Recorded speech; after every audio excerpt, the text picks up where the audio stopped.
ಕೋರಮಂಗಲದ ಹೋಟೆಲ್ನಿಂದ ಕನ್ನಡಿಗರಿಗೆ ಅವಮಾನ ಕೇಸ್ ವಿಚಾರಕ್ಕೆ ಸಂಬಂಧಪಟ್ಟಂತೆ ಈ ಬಗ್ಗೆ ಬೆಳಗ್ಗೆಯಿಂದಲೂ ಪವರ್ ಟಿವಿ ನಿರಂತರವಾಗಿ ವರದಿಯನ್ನು ಬಿತ್ತರಿಸಿತ್ತು. ನಮ್ಮ ವರದಿಯ ಬೆನ್ನಲ್ಲೇ ಈಗ ಹೋಟೆಲ್ ಮ್ಯಾನೇಜರ್ ಮತ್ತು ಅಲ್ಲಿನ ಸಿಬ್ಬಂದಿಯನ್ನು ಅರೆಸ್ಟ್ ಮಾಡಲಾಗಿದೆ.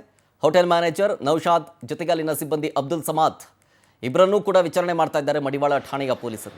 ಹ್ಯಾಕ್ ಮಾಡಿದ್ದಾರೆ ಅಂತೇಳಿ ಏನೋ ಸಬೂಬು ಕೊಡ್ತಾ ಇದ್ದಾರಂತೆ.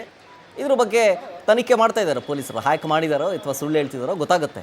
ಈಗ FIR ದಾಖಲಿಸಿಕೊಂಡು ಮಡಿವಾಳ ಪೊಲೀಸರು ತನಿಖೆ ಮಾಡ್ತಾ ಇದ್ದಾರೆ. ಹೋಟೆಲ್ನಲ್ಲಿರುವಂತಹ ಗ್ರಾಹಕರನ್ನು ಖಾಲಿ ಮಾಡಿಸೋದಕ್ಕೆ ಪೊಲೀಸರು ಸೂಚನೆ ಕೊಟ್ಟಿದ್ದಾರೆ. ಈ ಹೋಟೆಲ್ ಹೆಸರು GS ಸೂಟ್ ಅಂತ. ಇದಕ್ಕೆ ಬೀಗ ಹಾಕಲಿದ್ದಾರೆ ಮಡಿವಾಳ ಪೊಲೀಸರು. ತಾತ್ಕಾಲಿಕವಾಗಲ್ಲ, ಇದು ಪರ್ಮನೆಂಟಾಗಿ ಬೀಗ ಹಾಕಿಸ್ಬೇಕು ಇದಕ್ಕೆ.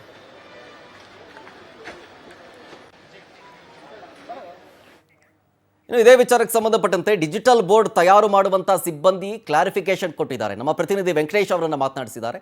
ಬನ್ನಿ ಏನೇನು ಮಾತಾಡಿದ್ದಾರೆ ತೋರಿಸ್ತೀವಿ. ಪೊಲೀಸ್ ಠಾಣಾ ವ್ಯಾಪ್ತಿಯ GS ಸೂಟ್ಸ್ ಹೋಟೆಲ್ನಲ್ಲಿ ಕನ್ನಡಿಗರ ಬಗ್ಗೆ ಅವಹೇಳನಕಾರಿಯಾಗಿ ಒಂದು ಡಿಜಿಟಲ್ ಬೋರ್ಡ್ನಲ್ಲಿ ಅಕ್ಷರಗಳು ಹೋಗ್ತಾ ಇತ್ತು. ಸೊ ಅದು ಸೋಷಿಯಲ್ ಮೀಡಿಯಾದಲ್ಲಿ ಏನೋ ಒಂದು ವೈರಲ್ ಆಗ್ತಿದ್ದಂತೆ ಎಚ್ಚೆತ್ತಂತ ಪೊಲೀಸರು ಈಗ ಪ್ರಕರಣವನ್ನು ದಾಖಲಿಸಿಕೊಂಡಿದ್ದಾರೆ. ಅವ್ರು ಹೇಳ್ತಾ ಇರುವಂತದ್ದು ಹ್ಯಾಕ್ ಮಾಡಿದ್ದಾರೆ ಅಂತ ಹೇಳಿ ಒಂದು ಹೋಟೆಲ್ ಸಿಬ್ಬಂದಿ ಹೇಳ್ತಾರೆ.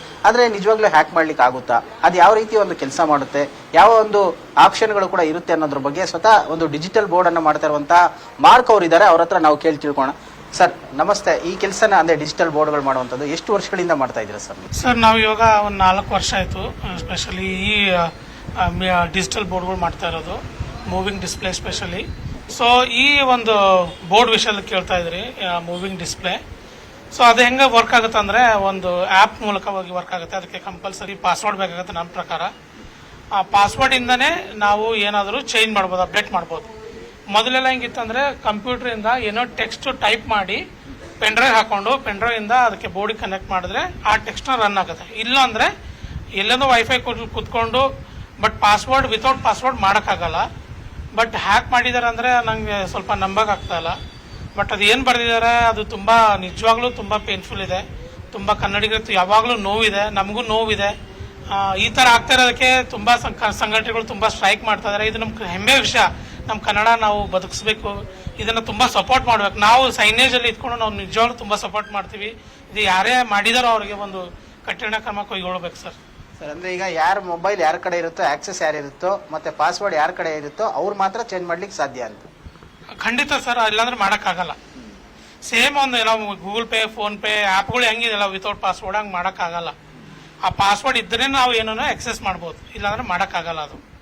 ಸೊ ಮೇ ಬಿ ಆ ರೆಸ್ಟೋರೆಂಟ್ ಓನರು ಯಾರಿಗಾದ್ರೂ ಪಾಸ್ವರ್ಡ್ ಶೇರ್ ಮಾಡಿದಾರ, ಏನ್ ಮಾಡಿದಾರೋ ಗೊತ್ತಿಲ್ಲ. ಅವರು ನಿಜವಾಗ್ಲೂ ಅದ್ರ ಬ್ಯಾಕ್ಗ್ರೌಂಡ್ ವೆರಿಫಿಕೇಶನ್ ಅವರೇ ಮಾಡ್ಬೇಕು, ಯಾರು ಕೊಟ್ಟಿದ್ದಾರೆ. ಯಾಕಂದ್ರೆ ಕೆಲವೊಬ್ರು ಆಫೀಸಲ್ಲಿ ಯಾರು ವರ್ಕ್ ಮಾಡ್ತಾರೆ, ನಮ್ಮ ಆಫೀಸಲ್ಲಿ ಕೆಲವೊಬ್ರಿಗೆ ಪಾಸ್ವರ್ಡ್ ಗೊತ್ತಿರುತ್ತೆ, ನಮ್ಮ ಕಂಪ್ಯೂಟರ್ದು ಏನೋ ಕೆಲವೊಂದು ಮೊಬೈಲ್ದು. ಯಾಕಂದ್ರೆ ಅವ್ರು ವರ್ಕ್ ಮಾಡ್ತಾರೆ, ಅವ್ರು ಕೊಡ್ತೀವಿ, ಅವ್ರ ನಂಬಿಕೆ ಮೇಲೆ ಕೊಟ್ಟಿರ್ತೀವಿ. ಆ ರೀತಿಯಾಗಿ ಅವ್ರ ಓನರ್ ಕೊಟ್ಟಿರ್ಬೋದು. ಅದನ್ನ ಅವರು ವೆರಿಫಿಕೇಶನ್ ಮಾಡಿ ಆ ಮನುಷ್ಯಗೆ ಹಿಡಿಬೇಕು. ಇಲ್ಲಾಂದ್ರೆ ಅವ್ರು ಚೆಕ್ ಮಾಡ್ಬೇಕಿಲ್ಲ, ಪೊಲೀಸೇ ಅದಕ್ಕೇನೋ ತಗೊಳ್ಬೇಕು ಆಕ್ಷನ್ ಸರ್.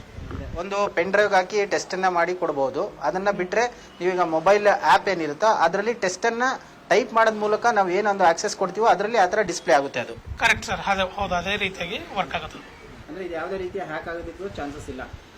ಹ್ಯಾಕ್ ಆಗೋದಿಲ್ಲ, ಬಟ್ ತುಂಬಾ ಇವಾಗ ಬಂದಿರೋದು ಹೇಳಕ್ಕಾಗಲ್ಲ. ಬಟ್ ಆಲ್ಮೋಸ್ಟ್ ಹ್ಯಾಕ್ ಆಗಿಲ್ಲ, ಇಲ್ಲಿ ತನಕ ನಾವು ಕೇಳಿಲ್ಲ. ನಮ್ಮ ಇದರಲ್ಲಂತೂ ಯಾರು ಈ ತರ ಹ್ಯಾಕ್ ಆಗಿದೆ ಸರ್ ಅಂತೂ ಬಂದಿಲ್ಲ. ಸೊ ಈ ಇದರಲ್ಲಿ ನನಗೂ ಹ್ಯಾಕ್ ಆಗಿಲ್ಲ, ಬಟ್ ಏನೋ ಒಂದು ಮಿಸ್ಯೂಸ್ ಆಗಿದೆ ಯಾರೋ ಪ್ರಕಾರ ಅನಿಸ್ತಾ ಇದೆ ನನಗೆ. ಒಂದು ಟೈಮ್ಗೆ ಎಷ್ಟು ಓಡ್ಸ್ ಹೋಗ್ಬೋದು ಸರ್? ಅಂದ್ರೆ ಯಾವ್ಯಾವ ಒಂದು ಆಪ್ಷನ್ ಇರುತ್ತೆ, ನೇಮ್ಗಳು ಏನೇನು ರನ್ನಿಂಗ್ ಆಗ್ಬೋದು ಒಂದು ಡಿಸ್ಪ್ಲೇ ಬೋರ್ಡ್ ಅಲ್ಲಿ? ಅವ್ರ ಮ್ಯಾಟ್ರ್ಗಳು ಇವಾಗ ಕೆಲವೊಬ್ಬರು ತುಂಬಾ ಜನ ಅಂದ್ರೆ 3 ಲೈನ್ 4 ಲೈನ್, ಇವಾಗ ದೇವಸ್ಥಾನಗಳಲ್ಲಿ ಚರ್ಚ್ಗಳೆಲ್ಲ ತುಂಬಾ ಒಂದೊಂದು ವರ್ಡ್ಸ್, ದೊಡ್ಡ ವರ್ಡ್ಸ್ ರನ್ ಮಾಡ್ಬೋದು. ಅದು ಅದಕ್ಕೇನು ಲಿಮಿಟ್ ಅಂತೇನಿಲ್ಲ. ಅಂದ್ರೆ ನಾವು ಎಷ್ಟು ಪ್ಲೇ ಮಾಡ್ತೀವೋ ಪ್ಲೇ ಆಗ್ತಾ ಇರುತ್ತದು. ಮೇಲೆ ಕೆಳಗಡೆ ಅಪ್ಪು ಸೈಡ್ ಹೆಂಗ್ ಬೇಕಾರ ಆಗ್ಬೋದು ಸರ್, ತೊಂದರೆ ಇಲ್ಲ. ಅಂದ್ರೆ ಇಲ್ಲಿ ಉದ್ದೇಶಪೂರ್ವಕವಾಗಿ ಮಾಡಿರುವ ಸಾಧ್ಯತೆ ಕೂಡ ಇರುವಂತದ್ದು. ಯಾಕಂದ್ರೆ ಆ ಒಂದು ಡಿಜಿಟಲ್ ಬೋರ್ಡ್ ಅನ್ನ ಆಕ್ಸೆಸ್ ಒಂದು ಮೊಬೈಲ್ ಅಥವಾ ಒಂದು ಆಪ್ ಮೂಲಕವಾಗಿ ಇದನ್ನ ಕಂಟ್ರೋಲ್ ಮಾಡಲಾಗಿರುತ್ತೆ.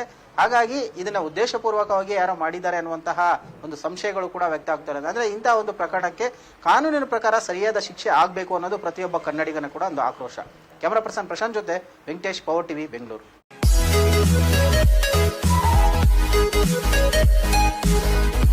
Thank you.